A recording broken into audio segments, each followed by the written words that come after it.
He says, you're going into Egypt, which means bondage, by the means of ships, and thou shalt see it no more again.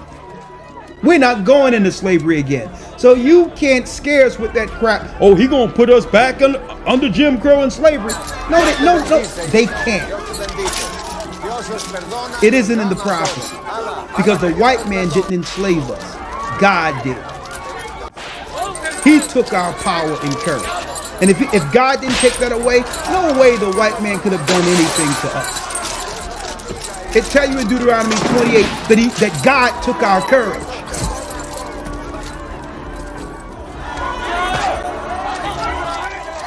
Okay? Let me tell you, folks, sometimes I travel into where I live and where I used to live in North Philadelphia and all that.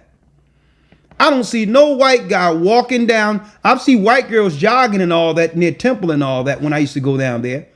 But I don't see no white guy walking down the block that I used to live on without a concealed carry. Without either a concealed carry or a carry that can be seen. Okay? So ain't nobody taking nothing. You can't, you crazed liberals cannot come to our people and threaten us that Trump is going to put us into slavery. That's not in the prophecy. Now, the persecution that comes from all of them in the New World Order is real. And we're going to have to go through troubled times because they're going to seek to cut us off financially and have us starve out. That's their plan. They must weaken us before coming against us. But it's talking about all of the nations together, not just the white man. So you can't scare us into the white man's going to put us back in slavery. They know that's an impossibility. Okay? So no, we don't fear that. There's nothing that Trump or any other politician can do or institute in this earth that we haven't already experienced. Okay? So take your scare tactics somewhere else. You don't care about our people going back into slavery. Okay? You care that you cannot use us and abuse us under these liberal policies which gives you power.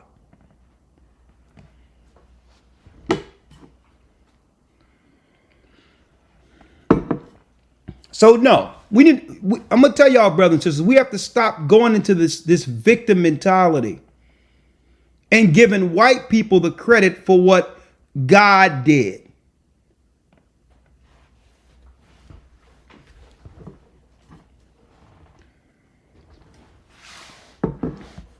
Okay? The white man didn't put nobody in slavery. He benefited from the curse. That's what he did. The curse is that we would lose our homeland and go into captivity. That was the curse. See? And he took our, and through that, it says he's going to take our courage. That means in areas we wouldn't normally fear, we would automatically become afraid as men. And to prove that happened, Elder Lloyd just came from Africa. Africa, Israelites are the majority in Africa. In number, there's no way with them being the majority should they have gotten colonized. Right? Because their numbers outnumber Esau. But guess what? The numbers mean nothing if your courage is taken away. See? If the Most High didn't take that courage from Judah in the spirit, there's no way the white man could colonize Africa because they're grossly outnumbered.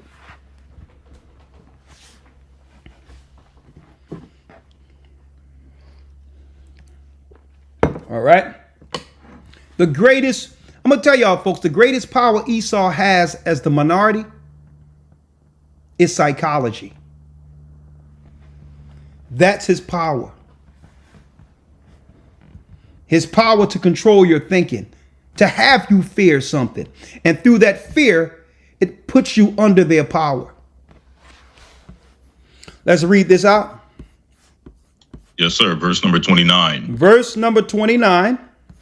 For whosoever shall commit any of these abominations. For whosoever shall commit any of these abominations.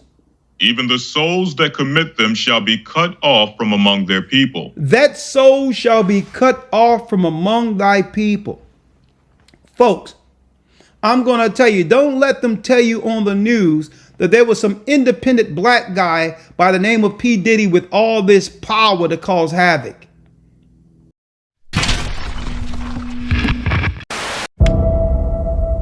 I've been quiet for 18 years. I am absolutely nervous sharing what I've seen. I can no longer just remain silent. This is where I'm supposed to be.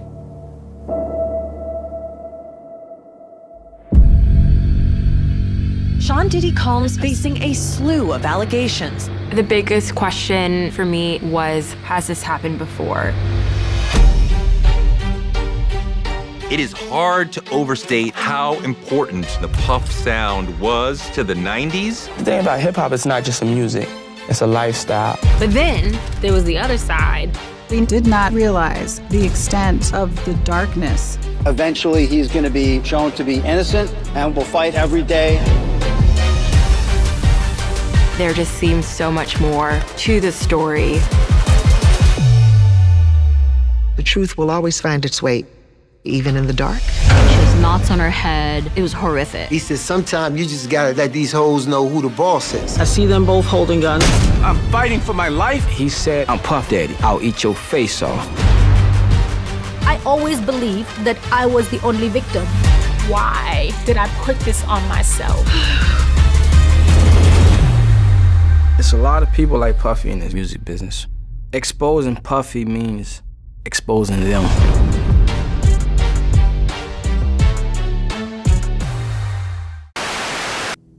What they're hiding is the fact that he was a player within their satanic rituals. And in order for him to keep that power, he had to do everything God said don't do in Leviticus 18.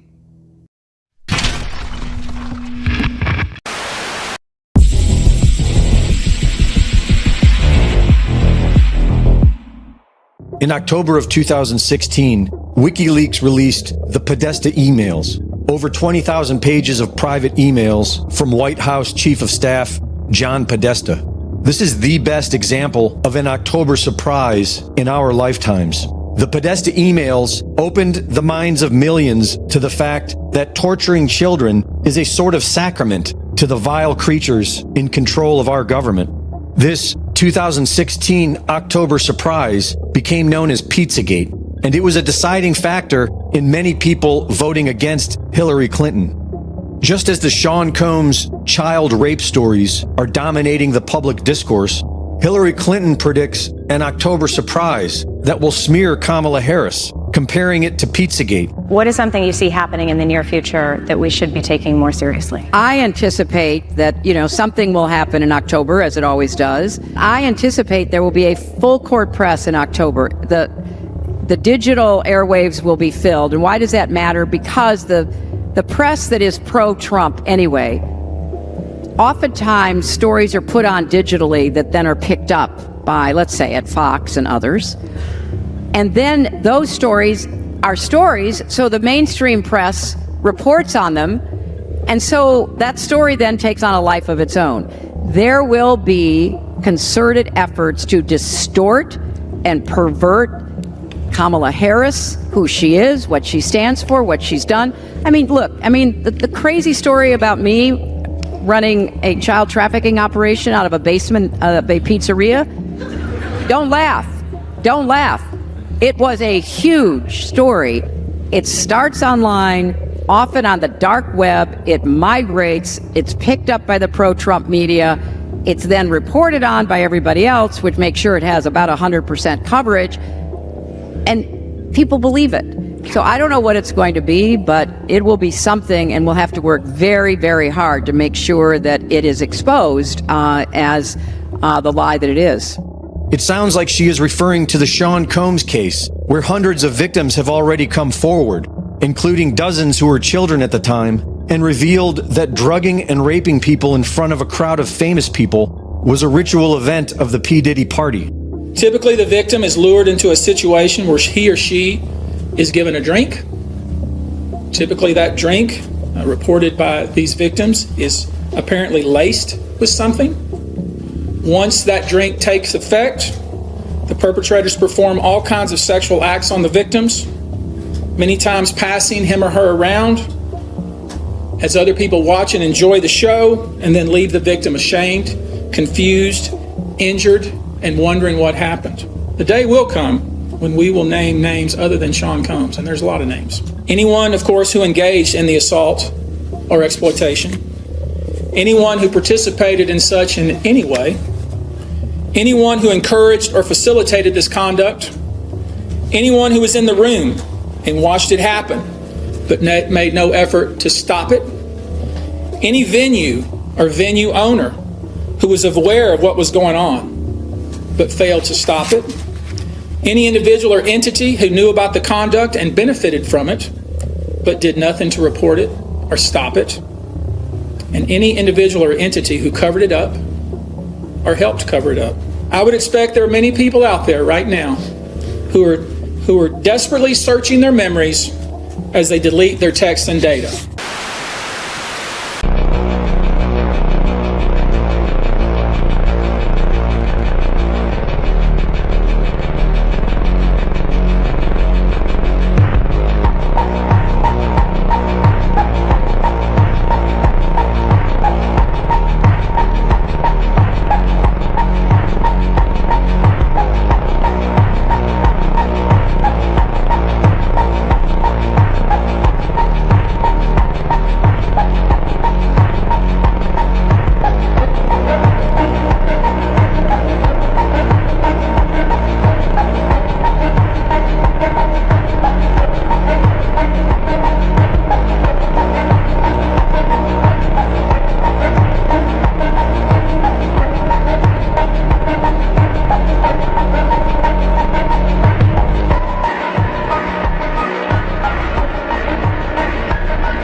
That's what it means to sell your soul to the devil, to exercise your power with the dark side. And they try to downplay it by making it seem like a one-off. Oh yeah, he was in some freak-offs and all this other stuff. Let me tell you, the rituals you see that God say don't do in Leviticus 18 is what happened with P. Diddy. It's part of the religious cabal of Hollywood. And it's all encompassed within politics, entertainment, all of this. Don't let them try to claim to you, tell you that it was one black man with all this power to cause havoc without fear of repercussion. You can't do these things unless you're protected by the very top.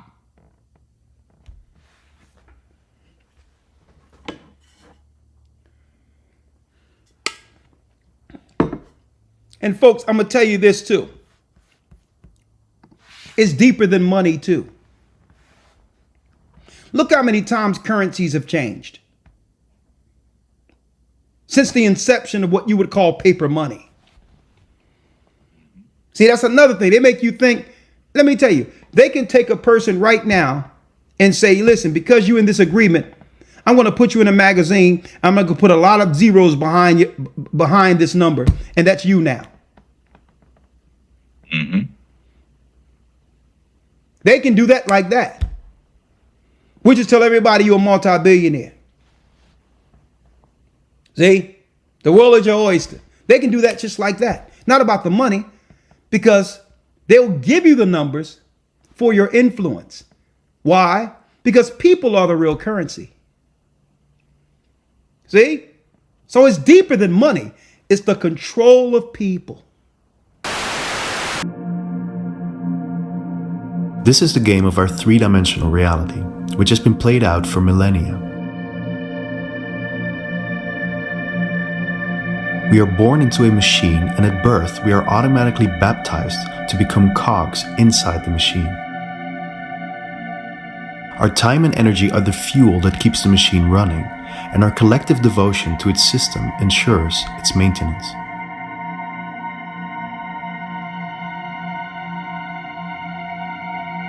Quite literally, our birth certificate, which our parents were forced to register within a few days after we were born, in fact serves as a bond.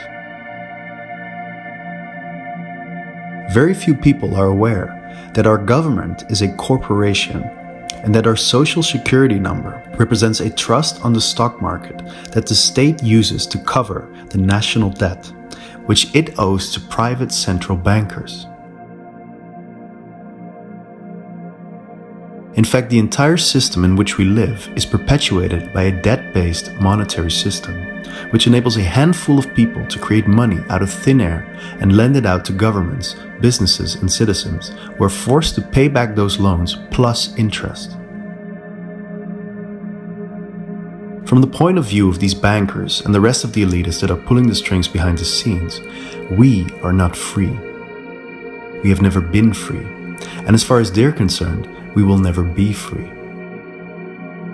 All we'll ever be to them is cattle, livestock. Basically, they see us as their possession, and so they will do with us whatever seems fit to their own private interests.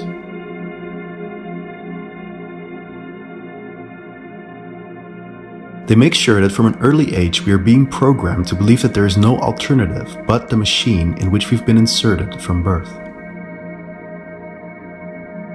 The machine is the only possible reality, and our compliance to its rules and regulations and our investment in its industries and markets ensure our chances of survival. In this manner, we are hardwired to cling to the systems and structures that have been imposed upon us from the top down.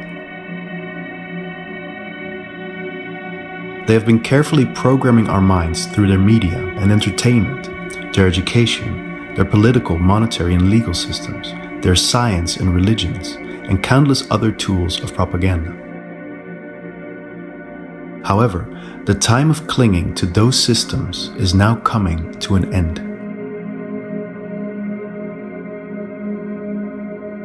The machine has derailed. All of its dark and hidden secrets are now becoming exposed. They cannot be suppressed for much longer. More and more people are starting to wake up and are beginning to see what is really going on behind the scenes. Their unconscious submission to the system was like a slumber state or hypnosis that was passed down through the generations. But now, there are so many bizarre and irrational events taking place. So much disruption of the system has been put into motion. It causes more and more people to awaken from their slumber state, and for the first time, they are opening up their eyes to see the truth. And what do they see? That they're being played with, manipulated, and controlled in order to serve a system that was never designed to serve them. Instead, it is kept in place for the purpose of further enriching a few at the expense of the many. The relatively small group of elitists at the top of the pyramid is so far removed from society, they haven't a clue or have lost sense of what it actually means to really be human. And that is the crux. The human being who is still in touch with his soul is confronted with the motives of those who have lost the connection to their soul entirely, yet have gained tremendous socio-political power despite of it. And that is how the nature of the machine is being revealed. For the machine has in reality never served us human beings to begin with. It has only served itself. It has never nurtured the soul, only the ego. It has never operated out of love, only out of fear. And its devoted architects and stewards are really not serving our best interests.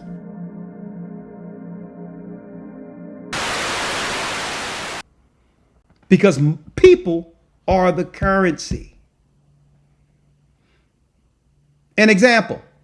People talking about, yeah, I got gold, man. This is worth something. Yeah. But how are you going to get gold if man don't mine it? So who's really the currency? Right. See? It's all about money, man. People are money hungry and all that. You don't even realize the people who control things right now haven't seen a dollar bill in so long. You know how they purchase things? They make a phone call and it comes to their door. They'll go to a supermarket and guess what? There is no money. They'll wave their hand. So we have to get out of this mentality, man. People are doing this for money. Nah. It's about power. And from what source they're receiving it. And this is why the Bible give you Leviticus 18, because this give you the doorway. The inverse of everything. The inverse of Leviticus 18 is the dark side. What God said don't do in Leviticus 18 is the way to go. Why? Because when you do any of these things, it opens the door to the dark side. A spirit of Nephilim from before the flood comes in. And this is why some of these witches have that Ouija board and all of that. Once they've done certain rituals, sexual rituals, that allow a spirit in. Can you show us a sign?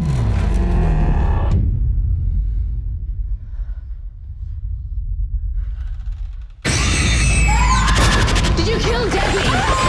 We're done. We're not playing anymore.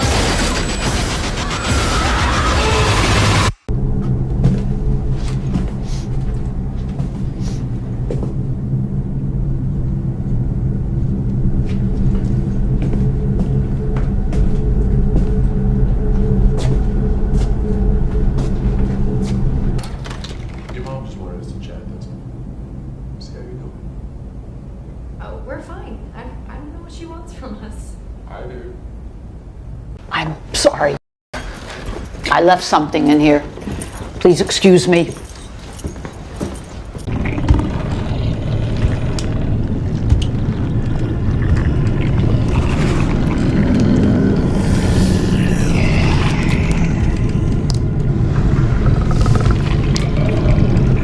I'm Amalia. Sister, remember the one that kept smoking in the bathroom? Sister, Yes, Amalia, yes. are you okay? David, could I see you for a second? No. Yes. I hope you're not holding my smoking against me, sister. I don't smoke anymore. No, Amalia. It's just a spiritual matter. We'll be right back. There's a demon in there. What does that mean? It means there's a demon in there between them. It has its hands on their shoulders. I didn't see anything. Because you're not as good. And once it's in, then they get that board and begin to communicate with that ancient spirit called Nephilim, a demon. And that Nephilim will give them insight, information, understanding. But as soon as those things are achieved and they actually get some wealth or something, guess what? That same spirit bring other spirits and say, well, okay, you made it through step one. Now, if you want to get this, I'm going to show you what's required. And that's where blood sacrifice comes in. That's where sacrificing people that they love comes in. And this spirit, the Nephilim, the giant Nephilim, that spirit is insatiable.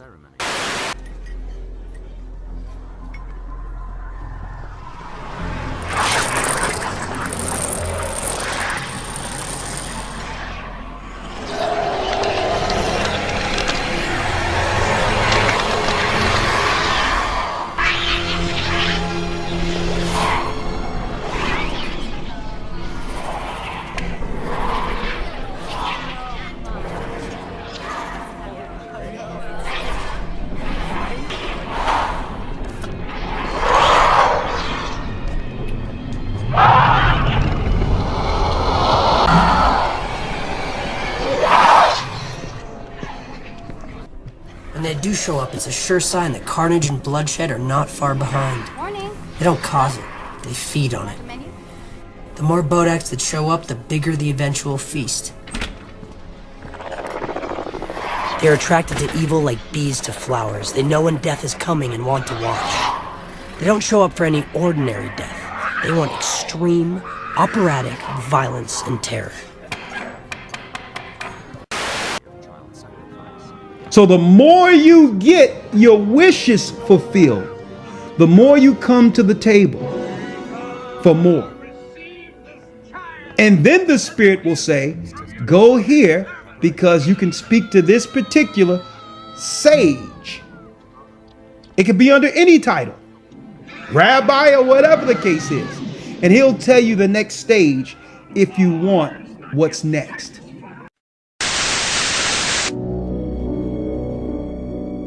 If we are talking about the worst things that I have experienced, I just told you about things that made the freezer glitch. My conscience started to show itself. Let's put it this way.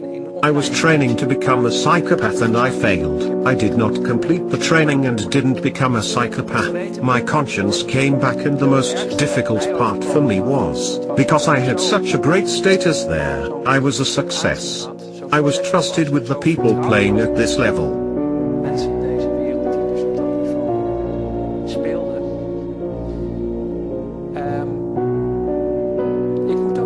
To put it carefully, most of these people followed a not very mainstream religion.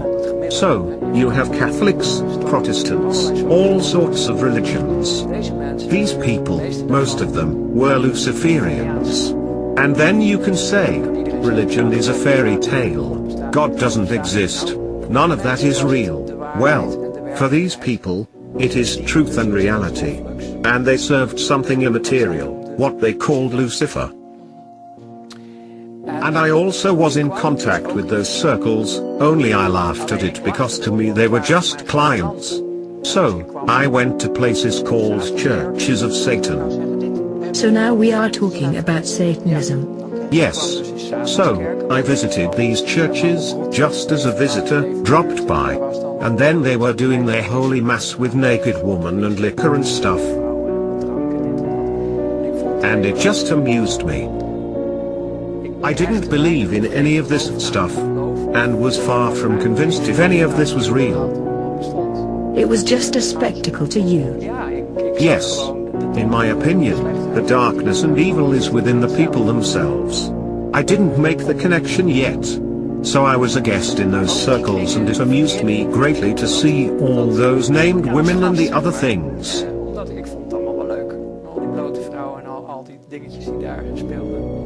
It was the good life.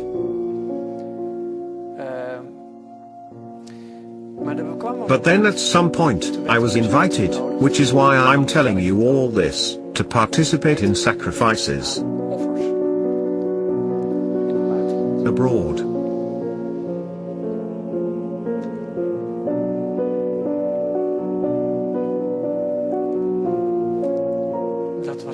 That was the breaking point. Children.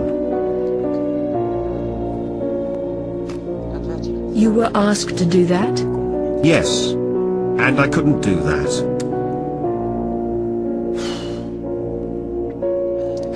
Would you like to stop for a moment, by the way? No. And then I started to slowly break down. I lived through quite a lot as a child myself, and this really touched me deeply. Everything changed. But that is the world I found myself in. And then I started to refuse assignments within my job. I could no longer do it, which made me a threat. I was no longer capable of functioning optimally. My performance started to shake and I had refused tasks. I had not participated. The purpose of the whole thing, eventually, in that world, is that they have everybody in their pocket. You need to be susceptible to blackmail. And blackmailing me proved to be very hard if I look back on it. They wanted to do that through those children. And that broke me. Is that you are not telling me something new? What they also do in politics. If you Google this, you'll find enough worldwide witness accounts to know this isn't a Walt Disney fairy tale. Unfortunately, the truth is that worldwide they have been doing this for thousands of years. I once studied theology, and even in the Bible you find references to these practices with Israelites. The reason the first 10 tribes were banished to Babylonia was because of these rituals with children, including the sacrificing of children. So this is pertinent. All this made me believe, because I realized there was more to life than meets the eye. There is a whole invisible world. That's how it goes, folks. That's what they're not telling you. But none of this is, folks, none of what I'm saying is possible without the sexual rituals that defy the God of the Bible. You must do some or all of what's written against in Leviticus 18. That's how it happens. We get up there, they tell me, oh yeah, you can't bring your phone in. I'm like, first of all, who ain't bringing their phone in? And then you gotta sign some papers. What am I signing for to get into a party? Like what? This is where it really threw me off. They said they had to prick your blood to get in. Blood sacrifice thing. You know, I don't know if you got into all that, but can you kind of go there, being as though you were in the belly of the beast in the music industry?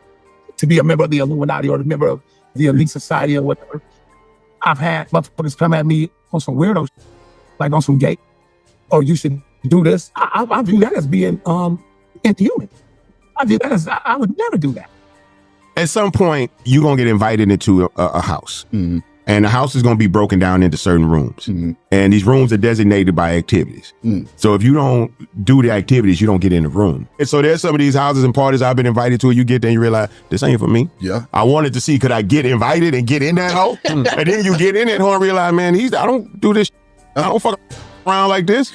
You open the wrong room, though. You be like, oh, damn, bro, that's how you move? You think you want to be in these rooms with these people, and you get in the room and you realize it's not where you want to be or where you need to be.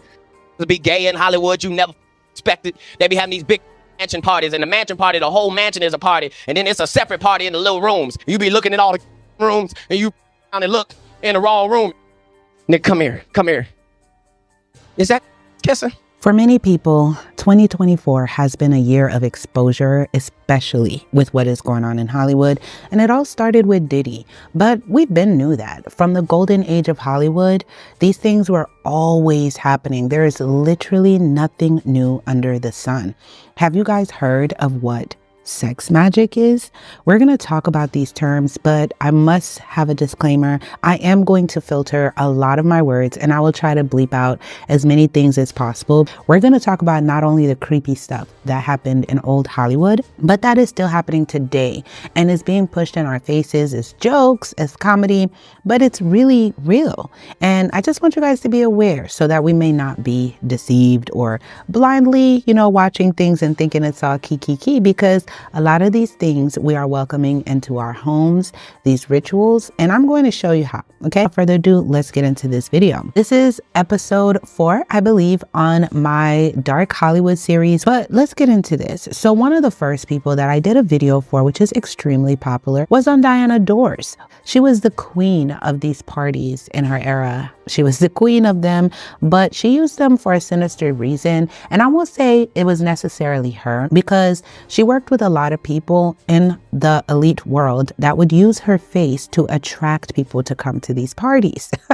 It's like Woe Vicky saying that she went to a Bella Thorne. She was supposed to go to a Bella Thorne party, and everybody's like, oh my goodness, it's Bella Thorne. So a lot of up and comers or people who aspire to be stars are so starstruck that they're about to go to a party of a star that they're willing to literally do anything, which even give their blood. Especially being in Hollywood and being in the industry, you see a lot of that. In Hollywood, if you're in the industry, the devil, like Illuminati, they try to get you. especially when you got a big influence you around. You just gotta be smart and have discernment and have God's favor over you. Cause if you don't got that and you in Cali, you gonna get sucked in. They invite you to these parties, these house parties, and then they be like, oh, Whoop the Whoop gonna be there, like your favorite rapper. When you get in, you gotta give us your phones. You might do some to somebody and record it and tell them, oh, if you expose us, we gonna post it everywhere. So I was with some friends in LA, and it was this big influencer party. Should I say a name? It was belly throwing party. The party said you have to be half naked. I'm like, first of all, I ain't going half naked nowhere. Oh yeah, you can't bring your phone in. I'm like, first of all, who ain't bringing their phone in? Gotta sign some papers. What am I signing? Get into a party? Like what? This is where it really threw me off. They said they had to prick your blood to get in. I said, oh no, I'm good. Everyone else went, I called my Uber and left. It's like you gotta think about it. People move to LA for a dream. They chasing money, fame, clout, whatever. A young girl that's trying to get on, they just moved out there. She gon', oh hell yeah, better throw it in there. You don't know who else in there. Like connections. Me, I'm good. But people like Diana Dors, you would even have other celebrity women that were gorgeous at the time.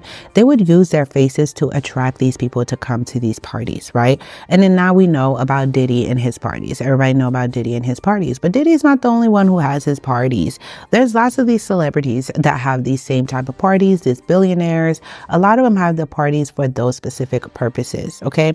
But before we get into just the parties and other stuff, I want to talk about the SEX magic. So what is the S magic? That's what we're just going to call it for YouTube. S magic is any type of intimate activity used in magical, ritualistic, or otherwise religious and spiritual pursuits. One practice of S magic is using sensual arousal or climaxing with visualization of a desired result. It's kind of like manifesting, but using that when you're climaxing. A premise posited by S magicians is the concept that sensual energy is a potent force that can be harnessed to transcend one's normally perceived reality. They believe that when you're climaxing, this is when you're the closest to the spiritual world. You let go of your inhibitions. This is why some people, when they climax, they can't help but, even if they're atheists, they call out the Lord's name, etc., blah, blah, blah. That's what S magicians believe. So it's the best time for them for you to manifest what you want out of life, okay? The earliest known practical teachings of S magic in the Western world came from 19th century American occultist Paschal Beverly Randolph. He was a son of a wealthy Virginian father and a slave mother, and he was a well-known spiritualist. Randolph developed one of the most influential systems of S magic. As per him, the moment when one reaches their climax is the most intense and the most powerful experience a human can have in life. For in that moment, the soul suddenly opens to the divine realm and the breath of God is infused. He said, true S power is God power. As such, the power of climaxing can be used by a man and woman for various gains, both worldly and spiritual. Randolph also insisted that for the magic to be effective and prayers be fulfilled, both the partners involved in should achieve climaxing at the same time, like in the same moment. His teachings were later passed on to numerous secret societies in Europe, the most notable being Ordo Templi Orientis, or OTO. We're going to call him OTO for short. And it was founded by Karl Kellner and Theodore Roust, and all of these are occultists, okay? Aleister Crowley, who many of you should know by now, is like the satanist, the most popular satanist of all. He's the one that popularized the whole Baphomet and all of this. Just, yeah, he's just everything I don't stand for. He became involved with Theodore Roust in Ordo Templi Orientis, OTO, following the publications of the Book of Lies between 1912 and 1913. And while the OTO included from its inception the teaching of S magic and the highest degrees of the order, when Crowley became head of the order, he expanded on these teachings and associated them with different degrees as follows. So there's 3 different degrees that he went on to, which is touching yourself, auto sensual magic techniques, like touching yourself, how to do it solo, basically, and still reach the same type of goal that you want. And then the heterosexual magic techniques were taught between a man and a woman. And then, of course, the third is the anal, which is between, man and man. So where does Hollywood come into that? You guys already know right now, a lot of Hollywood, these parties, that's just what they are. The deeper you go into those roots, that's just what they are. A lot of the rituals they do with live meat, they even eat people in a lot of these parties, right? They'll even eat human flesh, like take a chunk of people's it's just really, really dark. And a lot of them love the teaching of Aleister Crowley, and these people, they really support them. They'll do the symbolisms, they'll throw it in your face, and you all just think people are being like, one thing I hate with Westerners or people who, you know, they just live to doubt. They always live to beg to differ. Is that you think people are just always being dramatic and conspiracy theories and all of these, when the articles are there, the evidence is there, there's employees. We're going to talk about employee accounts and all of those things. These things are real by now. If you're choosing to be blind, then you need to pray that spirit out of you that's choosing to keep you blind, because that is a spirit. There is a spirit of blindness that keeps people blind so that they can be lost and stuck. And you need to pray to be woken up to see clearly what is happening, because it happens. And even say away from Hollywood, sensual magic is used in occult practices, even in like voodoo culture and all of that, and other magical practices and other, you know, Caribbean islands, etc. They do that all the time. You know, I'm from the islands. I know what I'm talking about. Even without being super famous, they do that. They go be intimate, and they go be intimate with young people, etc., blah blah blah, and all of that. There's different requirements for it. Some people, depending on what exactly you're trying to manifest, depends on the requirement with magic, right? So say a celebrity wants to revive their dying career, their career has been stale for a minute, and maybe they don't have no one they really love. They're, you know, most of them are narcissists and love themselves a lot, so there's no one to really quote unquote sacrifice. They want to revive their career, and they want to do it through the terms of magic, because maybe they don't want to sacrifice a loved one. Maybe they don't want to sacrifice a loved one, or they don't have a loved one to sacrifice. They'll go and be intimate with someone who is not of age. Okay, the younger that person is, they'll try to get that person heavily influenced to be at the same place as them to be able to climax together.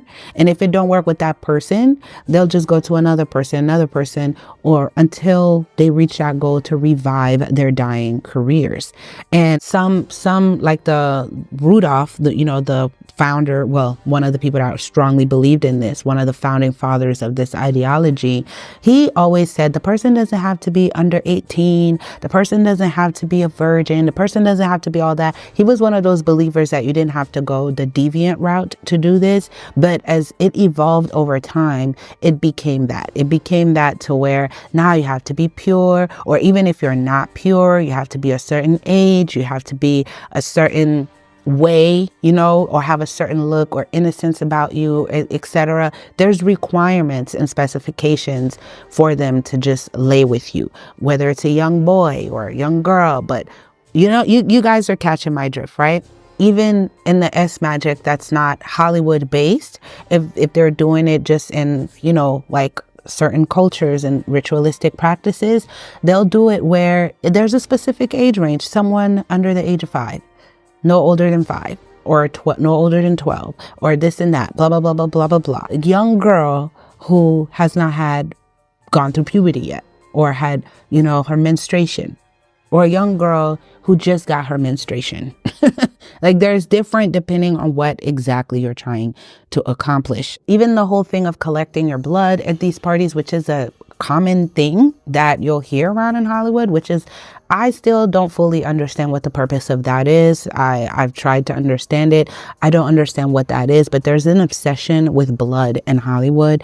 There's just an obsession. When you even think about Lil Nas X and his shoes and the blood and all this, I don't know. But I know the Bible says your life is in the blood. That's why we should not eat meat with blood. Life is in the blood. I don't know. Maybe the obsession is that they got your life. They have your life. They can do things with your blood later on to do things to you in your life. Who knows what it is? I don't know. Comment below your theories on why you think they collect the bloods at the party. I'm curious to see what theories you guys have on that. I can't even imagine. I cannot even imagine some of these things. Just horrific to be an employee of these yachts, dimensions to clean up, the things that they go through. But it's not just celebrities in Hollywood. It's also politicians, rich people, wealthy, like they just get so bored with their wealth. It kind of shows me, like with Squid Game, that was a message I got from Squid Game, is that rich people get so bored that they find new ways to torture poor people. And it's just so unfortunate. It's so unfortunate. I don't even have much to say on this, but comment below your thoughts. What do you guys think about this? What do you guys think about this? And I do believe with social media, with society becoming more open to listening to victims and stuff like that, you get to hear more of those things. But you do have with these social platforms, they're trying to censor it heavily. Like look at YouTube right now. You know, I can't even talk about these things on YouTube without YouTube flagging and community guidelines, age restriction, messing with your dime. They've done that with a couple of the videos, and it's been very unfortunate, but they are trying to censor as much as possible. But I feel like the more you know and expose these things, because a lot of people, I'll say this for a lot of celebrities, they do get sucked into it, and it's not that they want to be into it. They don't want to be sucked into that lifestyle, but they get sucked into it through the blackmail, and then they feel trapped to continue to do these things. And a lot of these people had mommy daddy issues. They're people pleasers. They didn't know how to say no. They felt like they had no choice, and then now they resort to substance use. They resort to self-harm, being mean to people, have attitudes, and we the consumers are judging them, and you know, like, oh, this person, that not knowing just how deeply they got sucked into it. And then how we feel better about judging them, we make ourselves feel better by saying, well, they wanted to be famous. That's the cost of fame. You want to be a public figure. Well, You don't feel bad for them, knowing that, I mean, if you were given the same position, if you were in the same position, you probably would end up worse than them. You know, if you were down and out broke, with a lot of the people that do become famous have tragic childhoods and tragic stories of their upbringing, and they're looking for a way out, or they went through extreme poverty and they wanted a way out, you know. And imagine, you know, they felt like they got into an industry they didn't really know. I mean, now that we know what we know about the industry, I do like, okay, everybody should know. Everybody should know by now. It ain't pretty. If you still get sucked into some of this life, you are choosing it. You are choosing it. You know, I don't know. I don't know. That's the deal.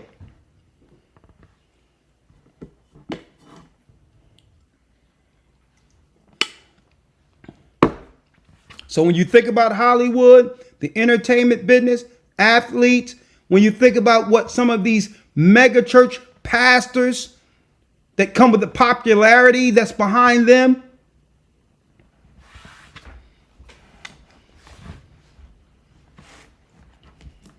they've opened the door to the dark side.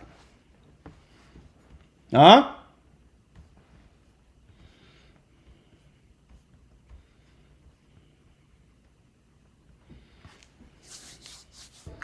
See, but guess what? I want to say this. Brothers and sisters, is that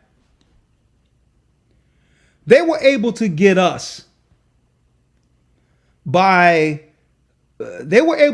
involved by giving us a temporal prize in this world. Instead of us doing it and going the hard way or the patient way, Satan wanted to present a shortcut. Right. And that's where our people fall short. We're going to receive everything anyway. And guess what? Satan know it. He know what we desire for our families, and to have a place with peace, with no death, and to have a scenario where we can actually be happy without mourning, a place that has life everlasting. But brothers and sisters, you cannot get that without the patience that it takes to go through tribulation. So he'll come into our neighborhoods and he'll take the best and the brightest and offer them a shortcut.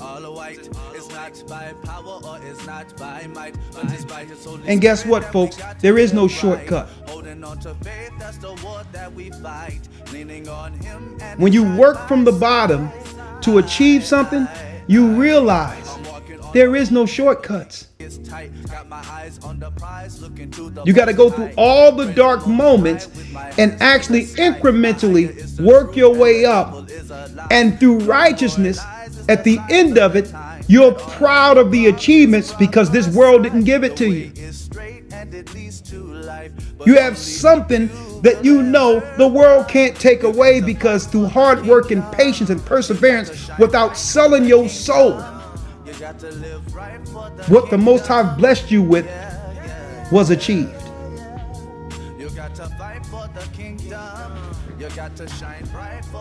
Huh? Elder Lawyer, real quick, let's go to 1 Corinthians 9. I wanted to show you all this. Closing the door to the dark side. I want to go into this to let you all know and make it simple concerning what opens the door to Satan. And folks, I'm going to tell you this. Hey, I said it earlier. Everything I mentioned in Leviticus 18 is a Democrat party that they have intentionally attached to us.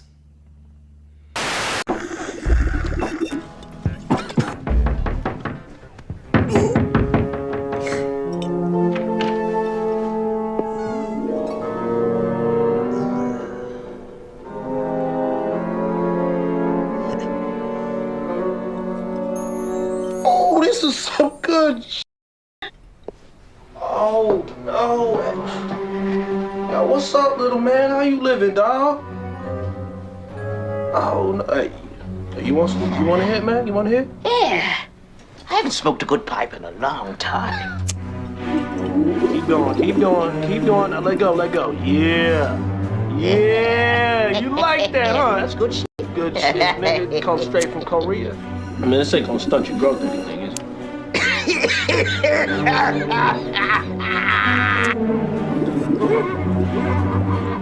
Woo! Yeah, you my man. I like you, dude. I like you a lot, man. You know what I'm saying? I was gonna be just smoking out. Go get you some more, dude. I ain't mad. Don't be stingy with this shit, though.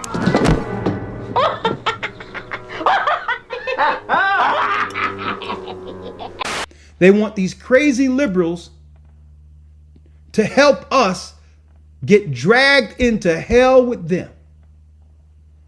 And our God says, no. If you're doing this, you're going to do it with both eyes open, understanding what's accepted by our God and what's forbidden. You're going to have to take accountability for your actions because now you've been told.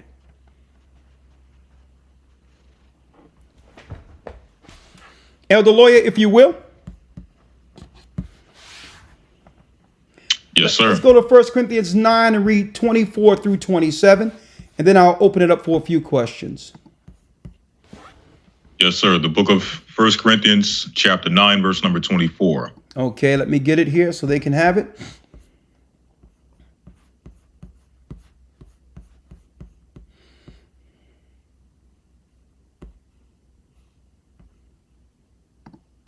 First Corinthians 9, verse 24.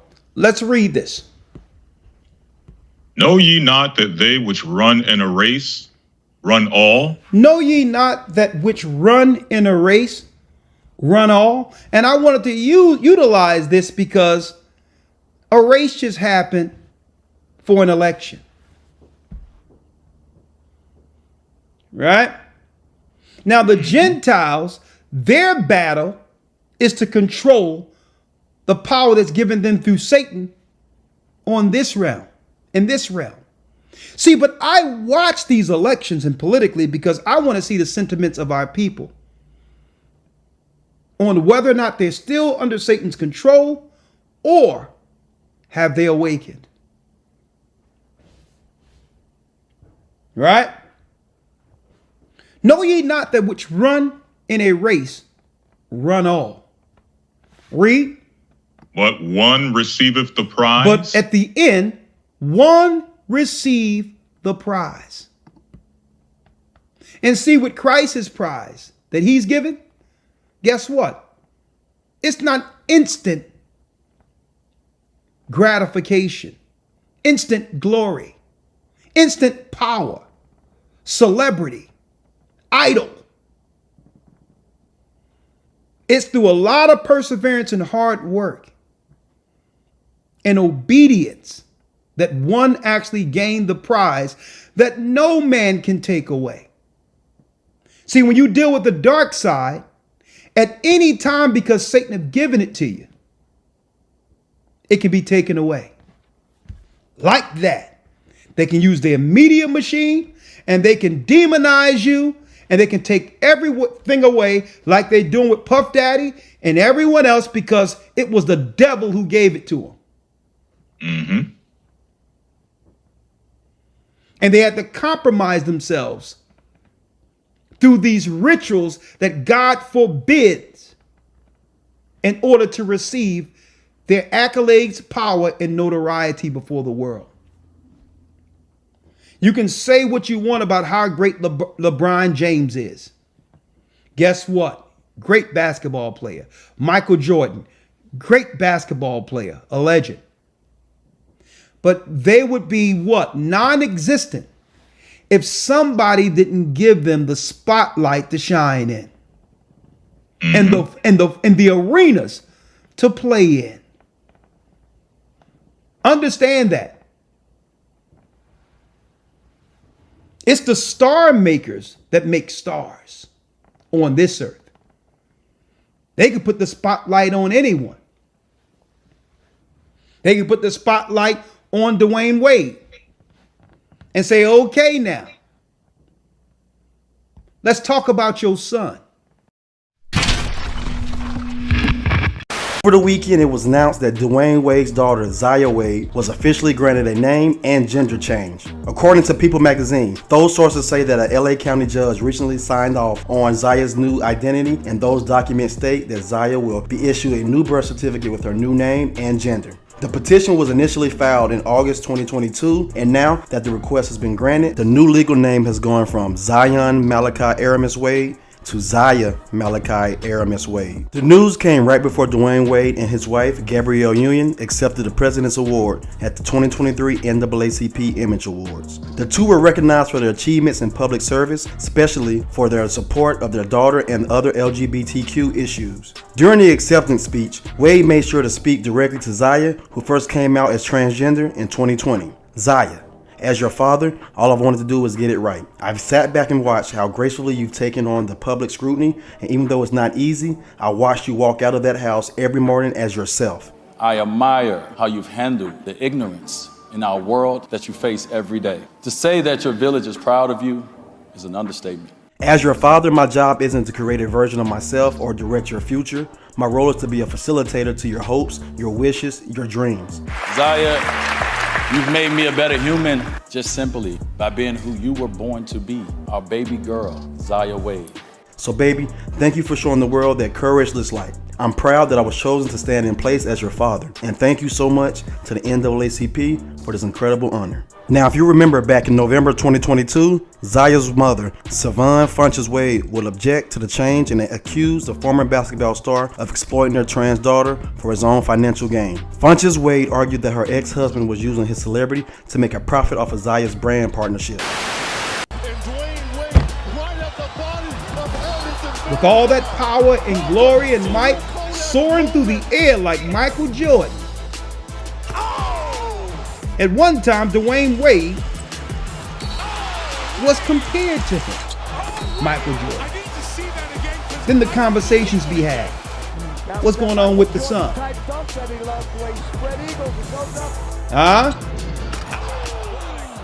Magic Johnson, who was trying to shame us into voting for an East Indian who cared nothing about our people, who's married to, Amalek. They try to shame us, but they know how it goes over there in LA. Yeah, Magic, what about your son? You see? You can receive everything in this world, but you're going to have to give something up. Huh? For those who can read between the lines, I don't have to even go into it. Now, if you look at this lesson, this gives you the full insight to how they can get these celebrities and all that's out there to back their campaigns. You'll understand that these sexual perversions that are written of in Leviticus 18, the child sacrifice to Moloch, these are the doorways that's open to them that some of our people walk through to receive temporal glory. But not us. Not us. They can have their arenas. Guess what? They can't take nothing away that they didn't give us. See? So we have to run the race patiently. Know ye not that which run a race run all, but one receiveth the prize? So run, read. That ye may obtain. That we may obtain true glory. Not this temporal glory that goes away once Babylon no longer exists. No one is going to be talking about somebody skying through the air, slamming a basketball in the kingdom. Okay? No one is going to be talking about how great someone was here. The greatness comes when we stand before our King and then he stands before us and gives us our glory, our crown, and say, faithful servant, you've done well. Enter into life eternal. That's the race we're running. Read. 25. And every man that striveth for the mastery is temperate in all things. Is temperate in all things. Read.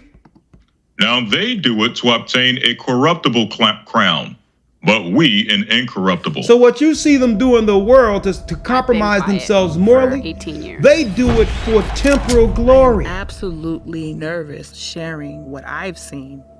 You think that all the things we read in Leviticus 18, do you think these people, these politicians, these actors, these so-called athletes, do you think they don't know it's wrong? Sean Diddy Combs facing but you would never see them speak up against sexual immorality. Has this happened before? They know it's wrong, but you'll never hear them publicly speak up against it. How important the Puff sound was to the 90s. The thing about hip hop, it's not just a music. And watch a person out there. Be careful of a person out there, brothers and sisters, when you talk to about any of these laws that we've been breaking, these sinful sexual perversions, where someone come to you and say, well, there just seems so much more listen, to the story. Live and let live. They can do what they want privately as long as it don't affect me. In the dark. She has knots on her head. It was horrific. Be wary of people like that. These hoes know who the boss because I'm gonna tell you why. Holding guns. They're I'm complicit. fighting for my life. He said, I'm Puff Daddy. I'll eat your face off. Nobody that I was the only victim. Nobody that's against sin could be in agreement with it. It's a lot of people like Puffy in this music business. Because it ain't no live or let live. Because if you let that live and live as if it's normal, when you go to work, your child is exposed to can be it. made up in many different That's a person who cared nothing about the future of his for his children. Orientation and gender identification. A curriculum that teaches public school students across Canada to celebrate the homosexual lifestyle. I therefore so run, not as uncertainly. Not as uncertainly. So fight I. So fight I. Not as one that beateth the air. Read.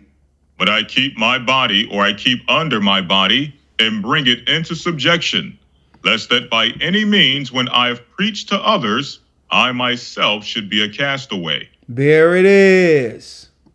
Obedience to the Almighty. Closing the door to the dark side. Now, Elder Lawyer, what I'm going to do real quick, I'm going to make an announcement. Then I'm going to open up Zoom for about 2 to 3 calls going into the academy. And I need you to make an announcement of, while I'm going here real quick, make an announcement to what people can look forward to as far as the academy in the Hebrew is concerned, if you will. Yes, sir. So pretty much for this academy, we're continuing to build upon what we have developed in the past few academies as far as conversational Hebrew, really developing the ability and the skill of brothers and sisters to communicate on a daily, everyday basis using the ancient Hebrew language. Also, I want to mention that in this academy, one of the caveats we have is something that we introduced in the past academy, something called Academy Extra, where if there's any insight, any documentation, any information that we either were not able to cover in the live lesson or that we would like to add in addition to the information that we've presented in the live lessons that may not be in your documents, but it helps bolster and helps add to the understanding that you have received through some of the lessons that will be taught.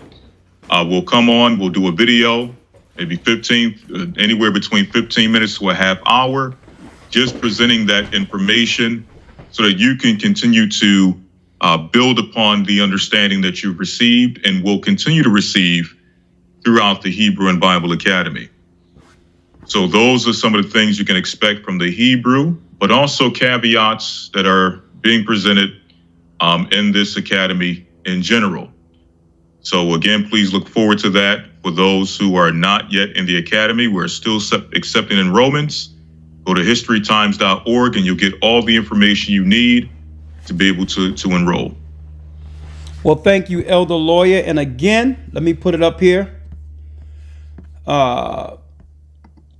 Let me put it up here for those who missed it earlier that tomorrow does begin. Let me get it here. Tomorrow begins a new Hebrew and Bible Academy themed The Fall of the Last Empire. The Fall of the Last Empire is the theme. And what we'll be going into here, let me go over it real quick. It starts tomorrow. I'll be there early at 8:30. I'm going to set up early today to make sure everything is good. But 8:30 in the morning, I'm going to start off with the announcements. And then we're going to jump right in with Elder Lawyer at 9. We're going to talk about the election outcomes and what this means prophetically in this particular academy.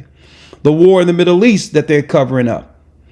What part will Trump play in this war in the Middle East? Because regardless of either side, Israel and AIPAC and all that really control the levers of power in the United States at the end of the day.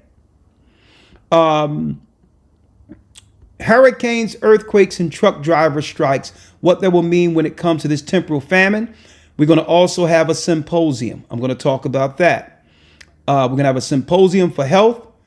Dr. Goodman is on board. We have our brother Raphael, who used to once play for the NFL. He's on board to give us some tips for health. And also we're going to have a special guest, Demond Wilson from Sanford & Son. He's going to come in and give us about 15 minutes of insight during this academy. It's going to be a groundbreaking academy with a prepping symposium. Okay. We're going to go into the path to the mark, the final path to the mark, what that means for us, the technology that they have in place already. The only thing they need is full complicity throughout the world's citizens to comply to the new currency that they will introduce. And that currency will be on the inside of people. All right. And they've already prepped people who have taken some of the Jim Jones juice. They've already prepped bodies to receive it. And we have the Daniel 7, the fall of America, the fall of the last empire. And then we're going to show you who's next once America is destroyed. Now, America have already been, believe it or not, America has already been divided into 3 separate parts, but they didn't tell the Americans yet.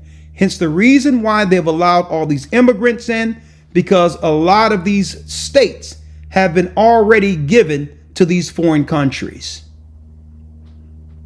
But they're not telling you. So all in all, get ready. Get ready. A civil war is on the horizon. And when that happens, guess what? It's going to be a deep zone. But I thank the Almighty that we have a little time. Okay.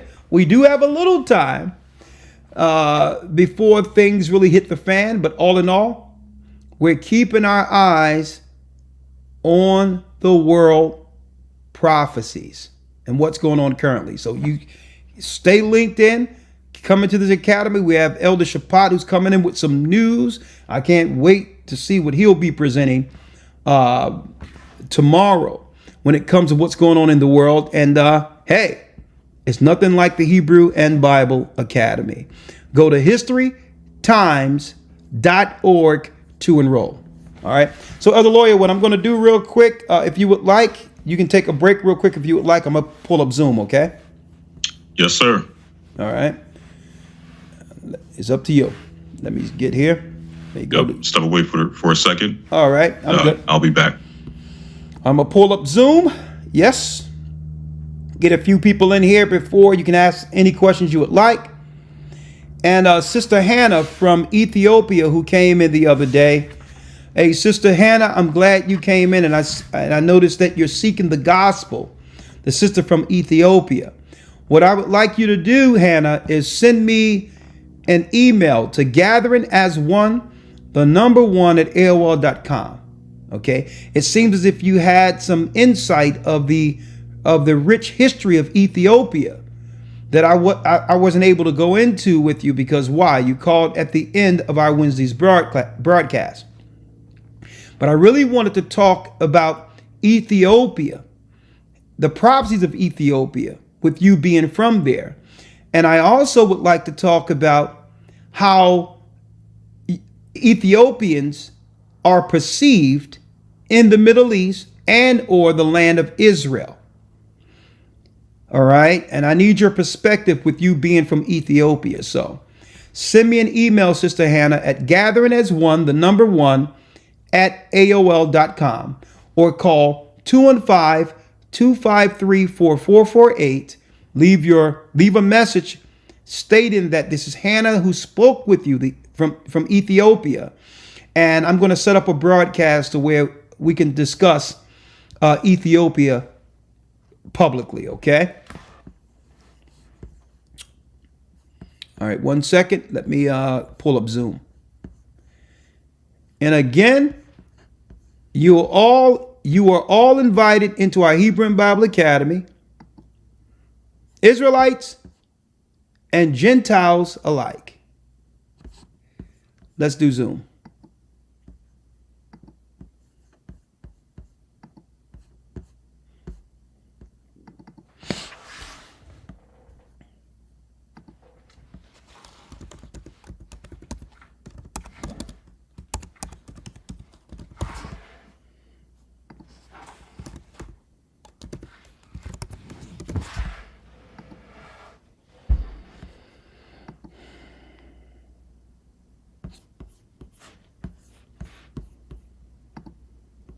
Make sure if you come in with Zoom, make sure when you come in, brothers and sisters, that you prompt it to use the audio from your device while coming in. Okay? And when I ask you to unmute, just unmute the microphone, all right?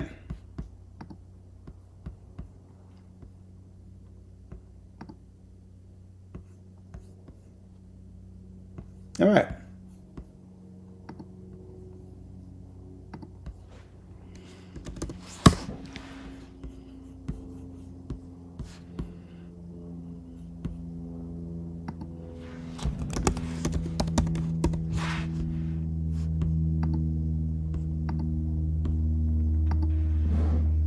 All right, let me give you the link.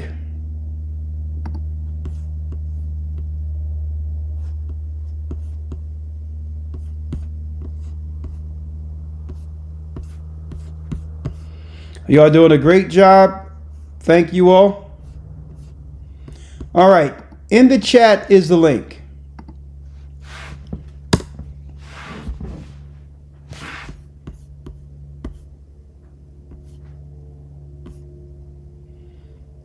All right. The chat.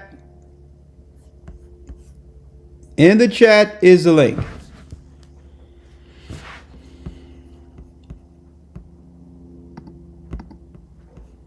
For those who like to come in and ask any questions, it could be pertaining to the academy, our lesson.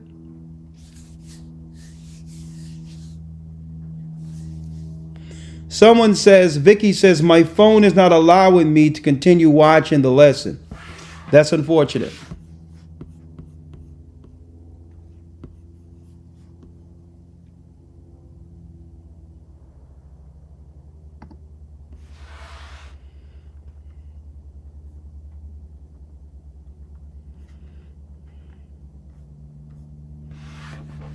All right.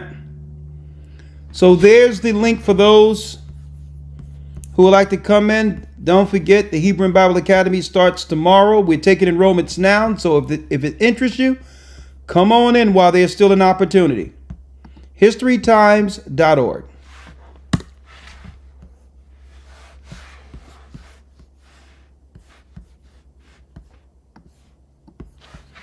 All right.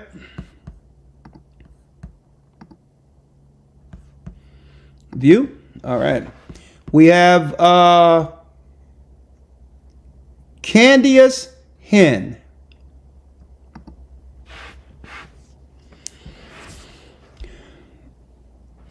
Unmute your mic, Candice. Can you hear me, Elder? Yes, I can hear you.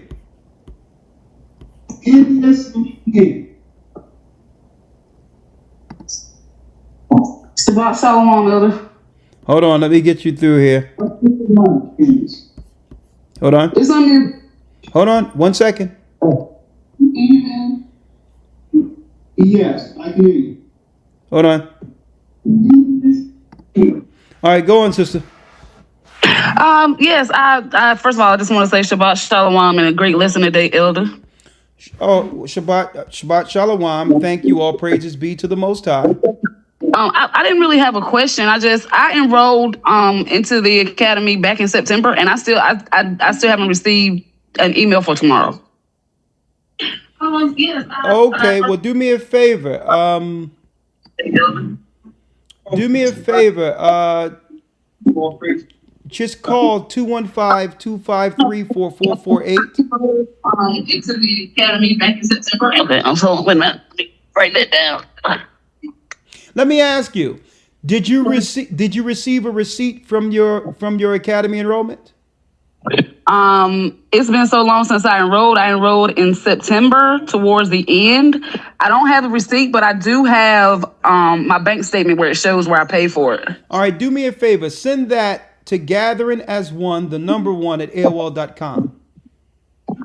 Okay. With your name and details and your phone number, and I'll make sure you get what you need to get, all right? Okay. Thank you, sister. Thank you. All right, you're welcome. But I do have my bank statement where it shows where I paid for it. All right, do me a yeah, she's gone now. Okay.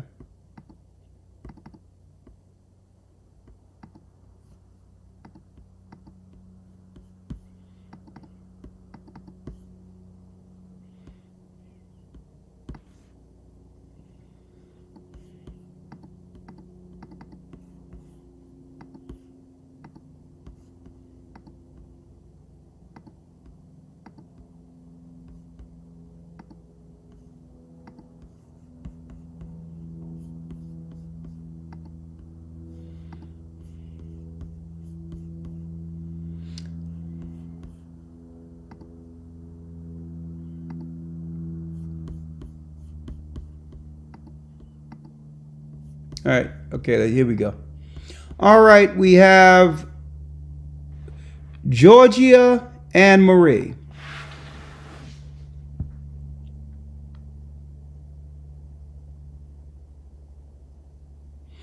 Georgia and Marie Eubanks.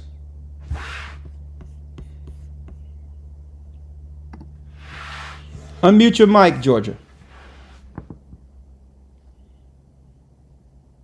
And by the way, I wanted to tell you all that this coming Wednesday, we're going to further the discussion we were having this coming Friday, that we had Friday through Patreon. Okay, we're going to further the discussion. I want to have brothers and sisters chime in because I'm going to use some of this content in our marriage lesson within the academy. All right. So if you can, I would appreciate it if you all can be here for the lesson that we'll have this coming Wednesday. What's behind the hatred and divide in Judah? Part 2. I have some videos I'm going to show during our Wednesday broadcast that we will use as talking points for our marriage discussion in the academy. Okay? Hey, Georgia, if you don't unmute, I have to go to the next person. I've asked you to unmute like 3-4 times.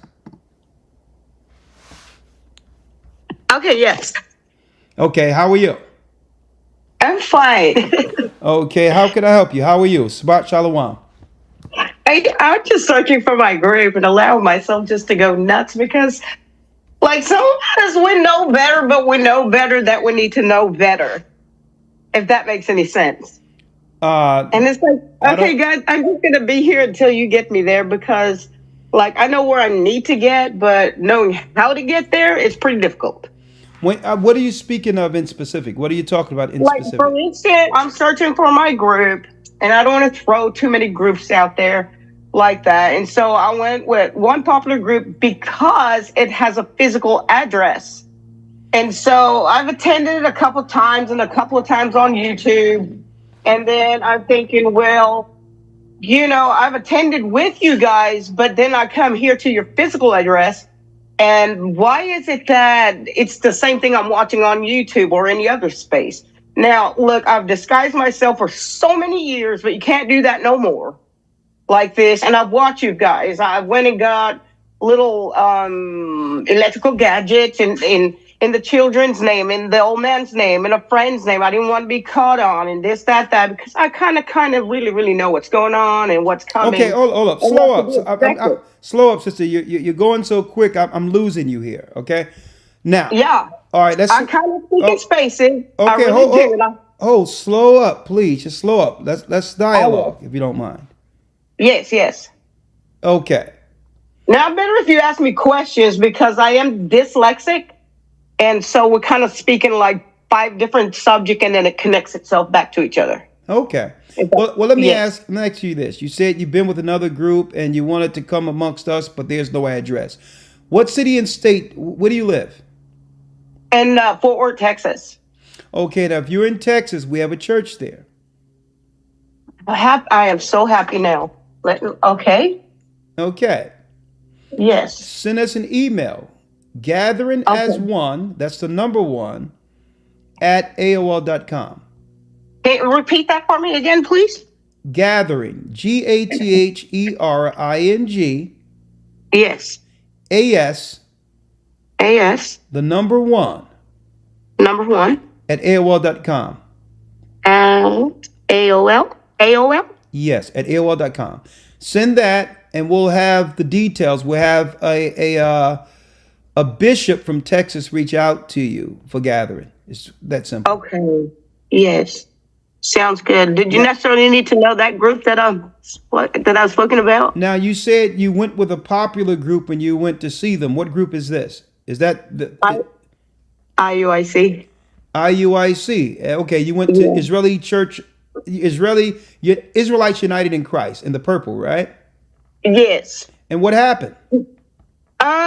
I knew right off back that they were strong for me, and saying so, it's like I figure there's many places to the body of the Holy Christ, and so I think, okay, God, help me get this together. Like they're so strong. That's beautiful, but I don't need to have so much strength. I just need to be a part of you like this. And so to say, if I need to be a part of you, I'm more nurturing, warm felt. You know, I can speak to many dialects of people. I don't have a problem there.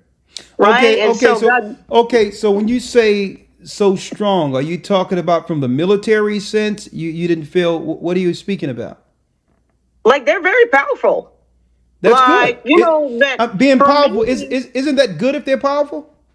Yeah, absolutely. But too much for me. Like, okay, you're not going to catch the best part of me when you're like screaming and screaming and screaming and screaming. Oh, that's what you mean. You're only going to wake up that nonsense. Okay, now that's what you mean. Now I understand what you're talking about.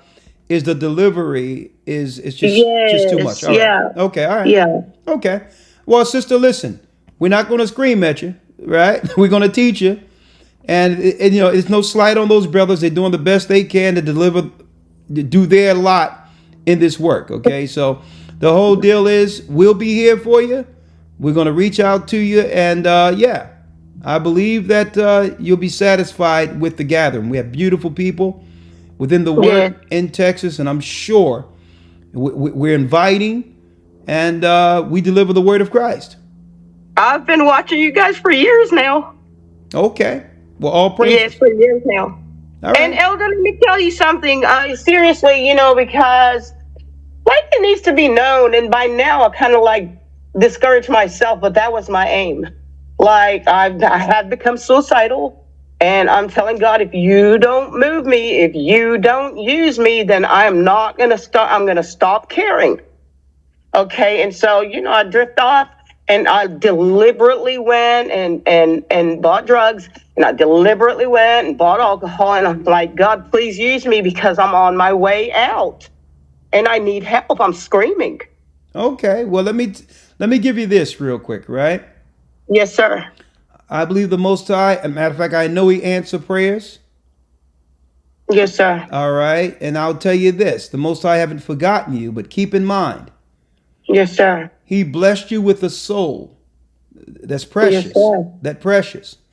And I'll tell you this: if you don't appreciate it, so it depends. No, I do. And thank you for the reminder. No, let me tell you this: if you don't appreciate it by doing anything, like taking your own life or anything, yes, sir. That's something that you cannot take back. Which means that particular action is automatically judged in hell. And I'm not too, I probably don't understand quite much. Okay, listen, there. I'm gonna tell you this. Yes. Hell is a real place. Yes, I know. Okay, so now let me make it clear to you. Yes, sir. In hell, there's anyone who've taken their own life in hell, when they're weighing the damnation and pain they're going through, what they were going through in earth that led them there. Guess what? That was total peace and tranquility in comparison to the judgment in hell. Yes, I know it's ongoing. What I'm saying is, what you're going through now will pale in comparison to what will happen if you decide to take things into your own hands. Because you can't, one thing you can do, you can straighten yourself out on this side, but not on the other side. Okay, yes, I get it. Yes. You get it? Yes, sir. So what I'm going to tell you is, look at our lessons from last week and count your blessings. Things aren't things aren't as bad as you think they are. That's number one. And number two, sister, you can't be masking your issues through substance. You have to face your issues that's causing these thoughts. Yes, and it goes deeper than that, you know. It really does. The household thing, the kids, the husband, the biracial, the differences, and kind of like I've just stubbed my toe again with IUIC. Knock it off. Sister, you're overthinking things, right? Yeah, I think so. Okay, listen to me. That's part of dyslexia. Okay, well, yes, listen. You've allowed these other people on the outside to traumatize you.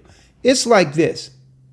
IUIC and no one else have the power to tell you what to do with your family. Yeah. And to make you feel bad about a relationship that they had nothing to do with. That's none of their business who you're married to. I've kind of been taught that too. Yeah, I'm just, but sister, listen.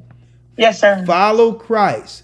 Once you give your life over to Christ and be baptized, yes, and are cleansed from all these negatives, including the thoughts of how others may perceive you, then you will realize that Christ have cleansed me. I don't owe anybody nothing. Oh my God, you're resonating. Yes. You understand? Yes, yes, sir. Yes. So yes. let me tell you, the only level of expectations to fulfill is the expectations Christ expects in you. Oh my God, you're hitting home. Yes, yes. Okay? Yes. So send us an email. Understand that your life is precious. And always look on the bright side. The Most High have given you life. And guess what? That's in of itself is a beautiful gift. Don't take that for granted, sister, all right? Yes, sir. Yes, sir. We'll see you in church. Yes, sir. All right. Blessings. Blessings. All right. And please let yourself out, Georgia, okay? Yes, yes. All right.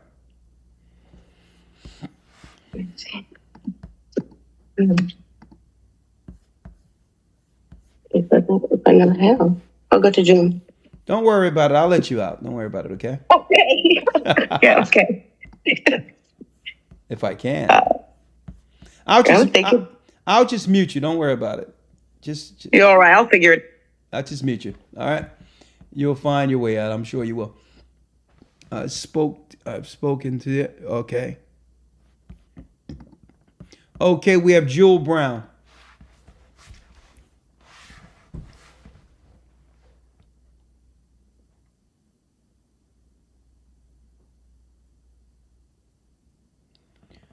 How you doing, Jewel? You're all right. I'll figure it. Jewel.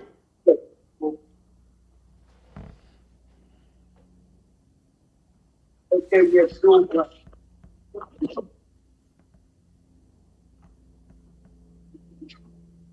Jewel. Okay, I have to put you back in. Kawana.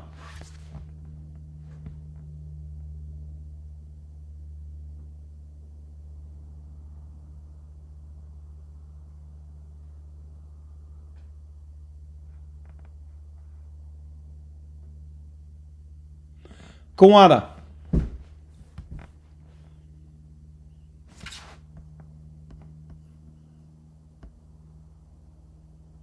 Okay.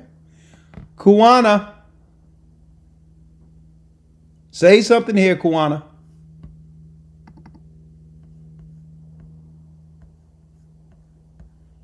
All right. I'm going to try one more. If it doesn't work, I'll see you all tomorrow.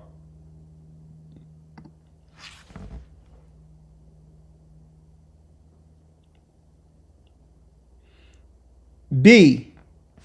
Unmute B.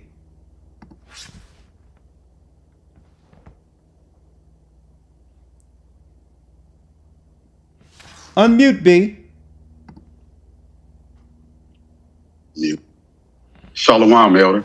Shalom. Your name? This is Barzal out of KC. Kansas City. Talk to me, my brother. Yes, sir. I had a couple of verses dealing with, women that are widows, and I was wanting some understanding. Okay, you said you have a couple of scriptures on. Okay, you can't have me playing in the background at the same time. Yeah. Sorry about that. Yes. Sorry about that. One sec. Okay. I understand the verses about. I was wanting some clarity about some verses about widows. Okay, let's get the verses.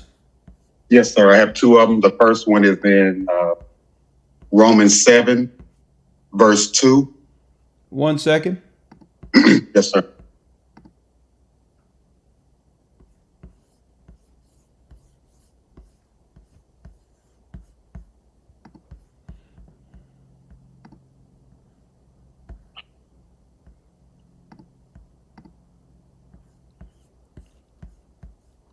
Romans 7, verse 2. It says, let's start at the first verse. You know not, brethren, for I speak to them that know the law, how that the law have dominion over a man as long as he liveth. For the woman which have a husband is bound by the law to her. For the woman which have a husband is bound by the law of her husband so long as he liveth. But if the husband be dead, she is loosed from the law of her husband. That's crystal clear. Yes, sir. Okay, I was wondering about that, and could you explain the First Timothy? Could you please explain? First Timothy? Before we go to First Timothy, let's make an understanding that if wife loses her husband as a widow, right? Then she's loose to remarry. Okay. That's what the scripture is saying. Yes, I agree with that. I was just trying to, so with me reading that, could you please explain to me the First Timothy chapter 5? First Timothy 5. Yes, sir. I'm looking at verse 9. Okay, verse 9. Okay. Verse 9 says, let not a widow be taken into the number under 80 years old, having been the wife of one man. What questions did you have about that? Does that mean she's not allowed to marry it until she's after 60? Oh, no, this is not married at all. This is a position in the church. She becomes the elder woman to guide the younger women. She must be within 80. So once she's near 60, within that 80, she can be placed as a counselor over younger women in the church. It's called the elder widow. Yes, sir. Perfect. Could you please read verse 16, please? Okay, so this is not talking about a date in which she can actually go marry another man. Yeah, I know. Thank you. Okay. All right, what's next? Verse 16. Verse 16, please. 16. If any man or woman that believeth have widows, let them relieve them, and let not the church be charged, that it may relieve them that are widows indeed. That means charitable work, looking out for them, and just looking out for them because they don't have anyone. Like we have officers that go to the widow's house if they need someone to take them someplace, or they need some supplements or help under certain circumstances. The church is here for them. Gotcha. Thank you so much. I saw that, and I know it wasn't contrasting, but I needed that clarity. Thank you, sir. You're welcome, my brother. Bless you. Shalom. Shalom. Shabbat shalom. Shabbat shalom. Can you let yourself out, B? Yes, sir. Thank you.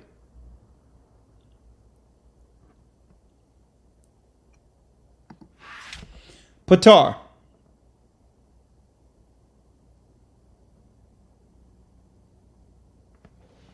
Thank you, sir.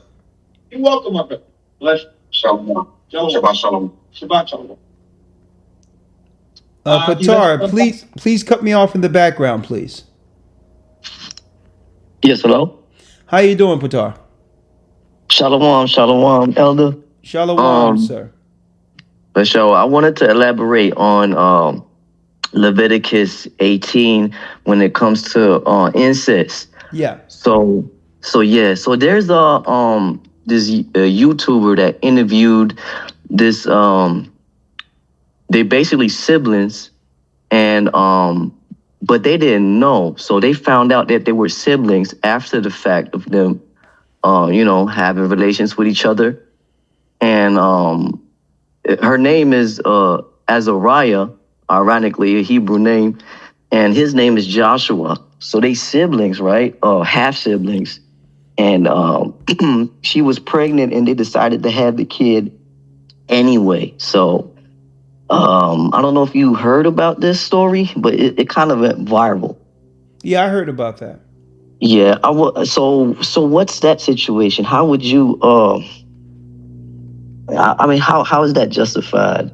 It's not justified. It happened. Mm-hmm. She's no longer dealing with this person, right? Nah, they're not. Yeah. So she repented. She had no idea. So the only thing that can happen is the child be raised to follow the laws of God. But you can't change something that have already happened. True. So if the question you're asking is whether or not this child is damned based on the mistakes of his or her parents, the answer is no. See, and this is why Christ through grace have given opportunity, right? So here it is. This child can be once baptized and be cleansed and become what? Born again. So it doesn't matter what happened to that. If that child leads a life of righteousness, that child is to be accepted. It's not that child's fault that the father and mother didn't know each other and ran into each other and did that. Yeah, makes sense. Right? Now, in ancient times, that's why names, when it comes to genealogy, is so important. That's why banners was so important in Israel. So there will be no mix-ups like that. Keeping the integrity of your name, you can avoid all of that because your relationships are intentional. See, you will know if somebody else was you would know someone was your sister or whatever the case is, because that falls under your banner. So that's the confusion of Babylon, right?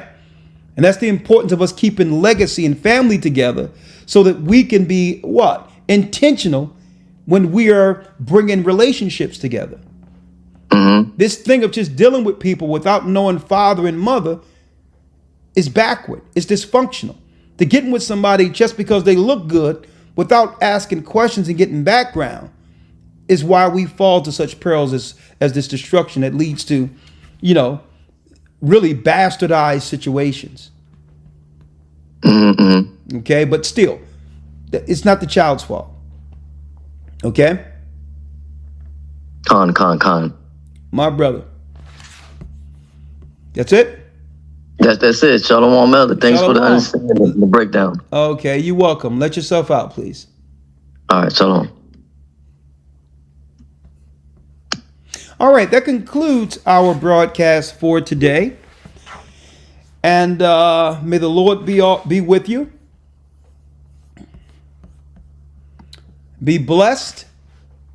We thank the Most High for this opportunity to have come before you this Sabbath. And we'll see you tomorrow in the Hebrew and Bible Academy. Shabbat Shalom, and have a blessed Sabbath. Shalom. Shalom. Shalom, Zakar. Shalom.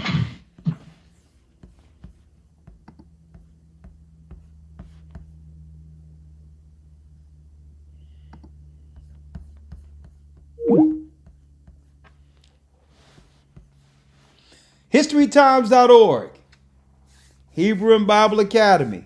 It's on. It's going to be nice. Shalom. Make me feel something good for once. Memories plague my brain, make me someone else.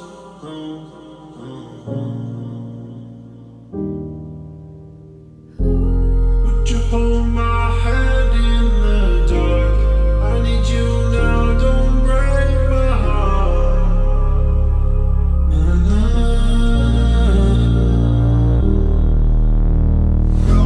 I've heard so many people who cannot blame. There's some things within me so hard to change.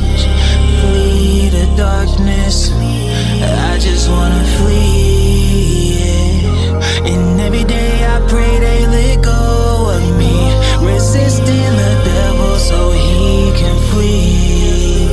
Flee the darkness, say I just wanna flee, yeah.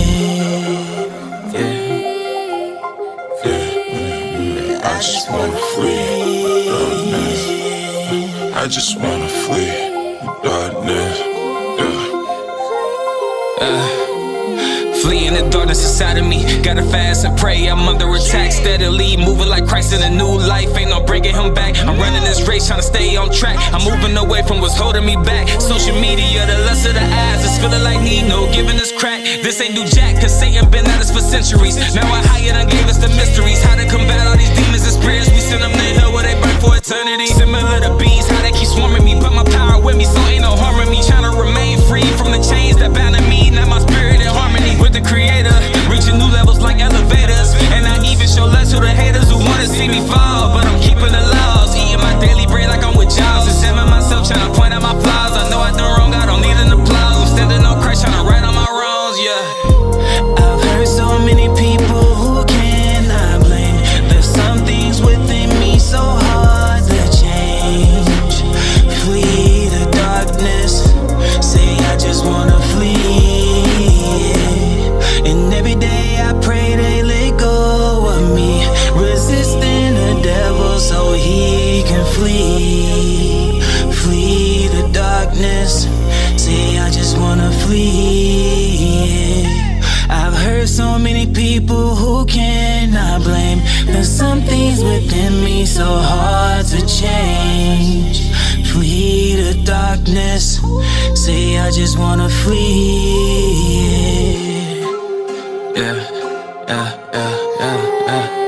I just wanna flee.